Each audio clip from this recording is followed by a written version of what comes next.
السلام علیکم، میں ہوں حبیب اکرم اور آپ دیکھ رہے ہیں پروگرام نقطۂ نظر۔ مجیب الرحمان شامی صاحب ہمارے ساتھ موجود ہیں اور آج شامی صاحب کے ساتھ جن موضوعات پر کرنی ہے گفتگو، پہلے ڈال لیتے ہیں ایک نظر ان پر۔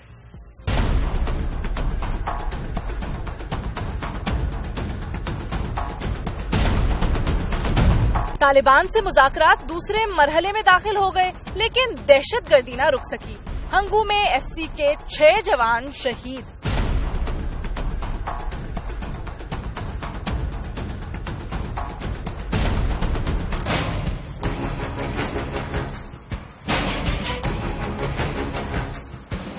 جنرل پرویز مشرف کو 11 مارچ کو پیش ہونا ہوگا اور اسی دن فرد جرم بھی عائد ہوگی۔ غداری کیس میں خصوصی عدالت کا حکم۔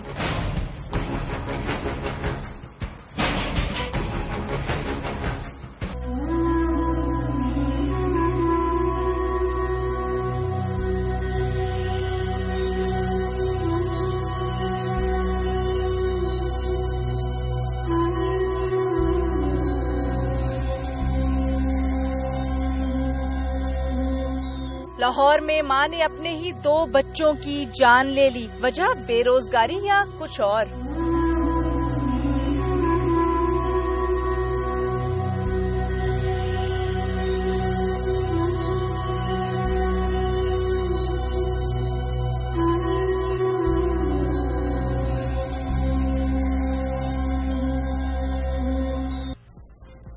جی، آج کی سب سے پہلی خبر کہ مذاکرات اب اگلے مرحلے میں داخل ہو گئے ہیں طالبان کے ساتھ۔ شامی صاحب، کمیٹیاں آج کوڑا کھٹک میں مل لیں، مولانا سمیع الحق اور وارداتیں بھی جاری ہیں ہنگو میں آج واقعہ ہوا جی، کتنے FC کے نوجوان شہید ہوئے؟ 6 FC کے نوجوان جی۔